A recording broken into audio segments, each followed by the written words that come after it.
Continuamos con la segunda parte del tema segundo de este curso de filosofía sobre la lógica en concreto, el tema segundo.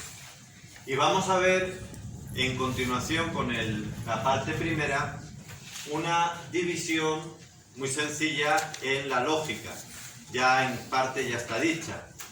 Hay una lógica que es natural, que es la que acabamos de explicar en la otra parte, que sería la capacidad natural del entendimiento para inferir, es decir, para deducir unas verdades de otras, es natural.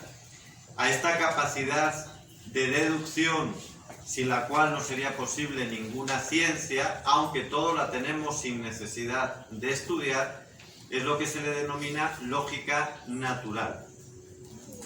Por ejemplo, un caso de lógica natural. El agua moja. La lluvia es agua.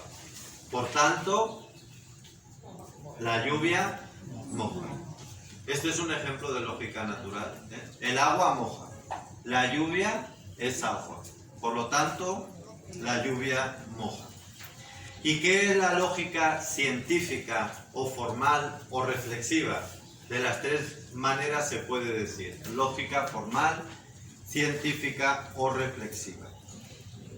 Presupone ciertamente la lógica natural, pero mientras que la natural es espontánea, la reflexiva, ya lo dijimos antes, es un arte, es decir, es una ciencia práctica, que estudia las leyes que guían el razonamiento. Nosotros, para razonar, aunque no nos hayamos dado cuenta, tenemos también un procedimiento, una serie de leyes. Eso es lo que estudia la lógica.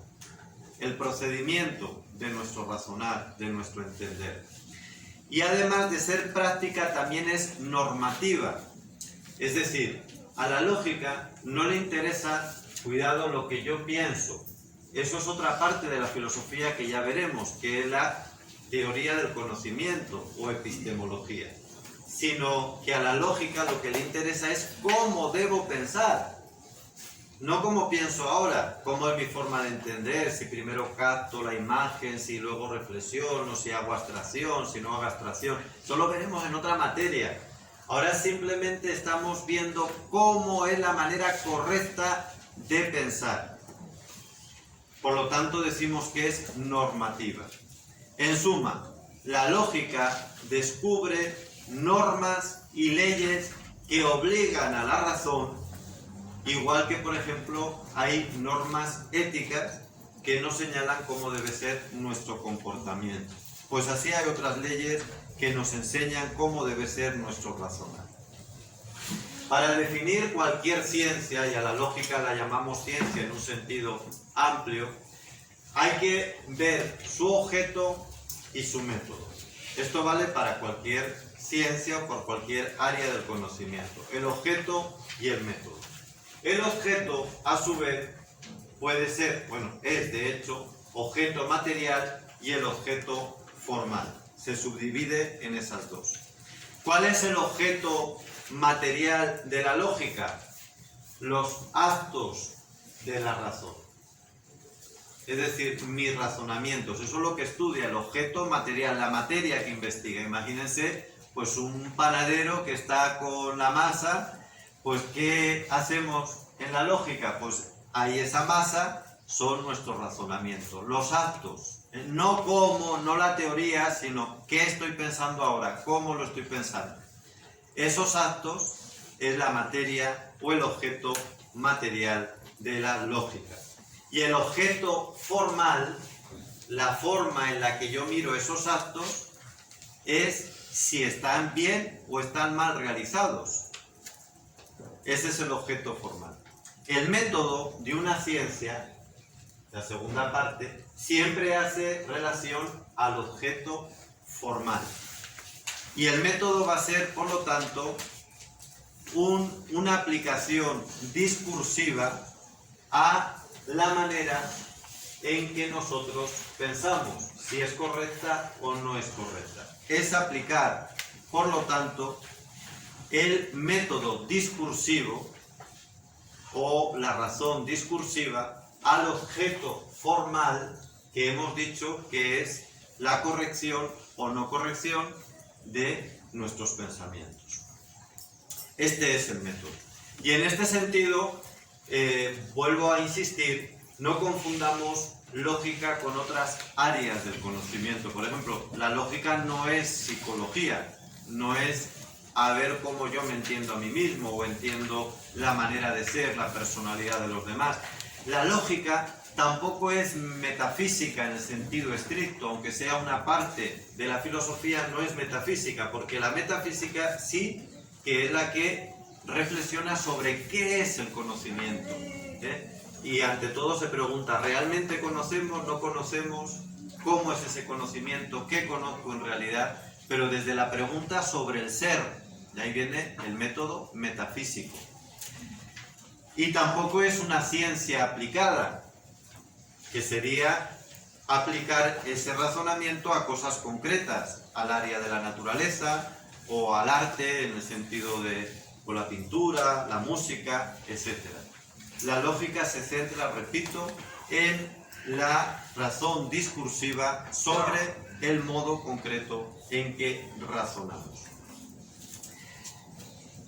Por eso, la lógica está a su vez controlada por una ciencia o un área superior, que sería la metafísica, que serían los principios intelectuales. De ahí que hablemos del principio de subalternación. Subalterno, ya sabemos que es algo que depende de otro. Eso es un subalterno, ¿verdad? Alguien o un principio, una cosa, depende de otro. Bueno, pues igual pasa en las distintas disciplinas de la filosofía y del conocimiento en general. Hay ciencias que son subalternantes, es decir, de ellas dependen otras, y las que dependen de las subalternantes se llaman subalternadas, no subalternas, sino en filosofía subalternadas. Bueno, pues la lógica es una subalternada de la metafísica. La metafísica, y en concreto la teoría del conocimiento, nos enseña cómo es ese conocimiento. La lógica estudia el razonamiento, el proceso, no el qué, no el cómo es, sino el cómo es el razonamiento, el proceso lógico. Y por eso es subalternada a una subalternante. Pero a su vez, de la lógica vienen otras, o dependen otras. Y por lo tanto la lógica sería subalternante de otras subalternadas. Por ejemplo, cuando se aplica la lógica a la psicología, o cuando se aplica la lógica a la retórica, a la dialéctica, hay otras áreas del conocimiento, insisto, que son subalternadas de la subalternante. Y aquí llegamos a una conclusión muy importante, y es que siempre los principios fundan la ciencia. Un poco en relación con lo que veíamos antes, esa mirada amplia, esos principios fundantes. Esto es importantísimo, amigos. Ya hablamos en los temas anteriores de cómo, por ejemplo, ante esta crisis de la COVID-19 se ha evidenciado la falta de una correcta filosofía, de una mirada correcta a la realidad. ¿Por qué? Porque no ha habido una jerarquía de principios. No ha estado claro la subalternante ni la subalternada, sino que todo se ha dejado llevar y se deja llevar por intereses políticos, económicos y supuestamente científicos, que es el método práctico, decíamos, una mirada muy concreta que es subalternada de la subalternante, que sería la metafísica. Pero no se ha tenido en cuenta, por lo tanto, esta mirada de los principios fundamentales, como tendrían que haber sido principio de la dignidad sagrada, el principio de la solidaridad, el principio de la protección del más débil. Todo esto se ha olvidado, porque no se tiene claro que son esos principios los que deben fundar la ciencia. Vamos a ver ahora las partes de la lógica. que son estos tres, o estas tres: el concepto, el juicio y el silogismo. Y ya a partir de ahora vamos a ir viendo uno por uno. O sea, que memoricen bien estas tres partes de la lógica. Lo otro, pues si quieren lo pueden leer más tarde, no importa tanto que lo tengan presente para lo que van a ver ahora. Pero estas tres partes de la lógica sí que lo tienen que tener muy presente. Lo tienen que meter ahí bien, apuntar bien, porque a partir de ahora vamos a empezar viendo uno por uno en este orden, y es fundamental que tengamos claro las tres partes de la lógica. Decíamos que la lógica considera los métodos de razonar, la manera correcta de razonar, ¿no es verdad? Sí. Pero ¿qué es razonar? Razonar es enlazar juicios.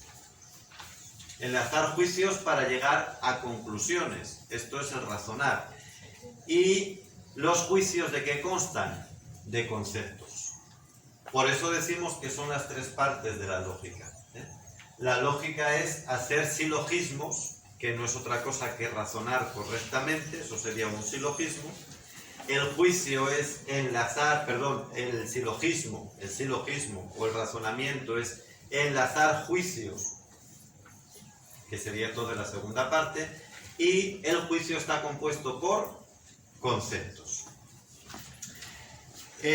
Vamos, por lo tanto, a ver la lógica del concepto, la lógica del juicio y la lógica del raciocinio o del silogismo. Y esto será en la tercera parte.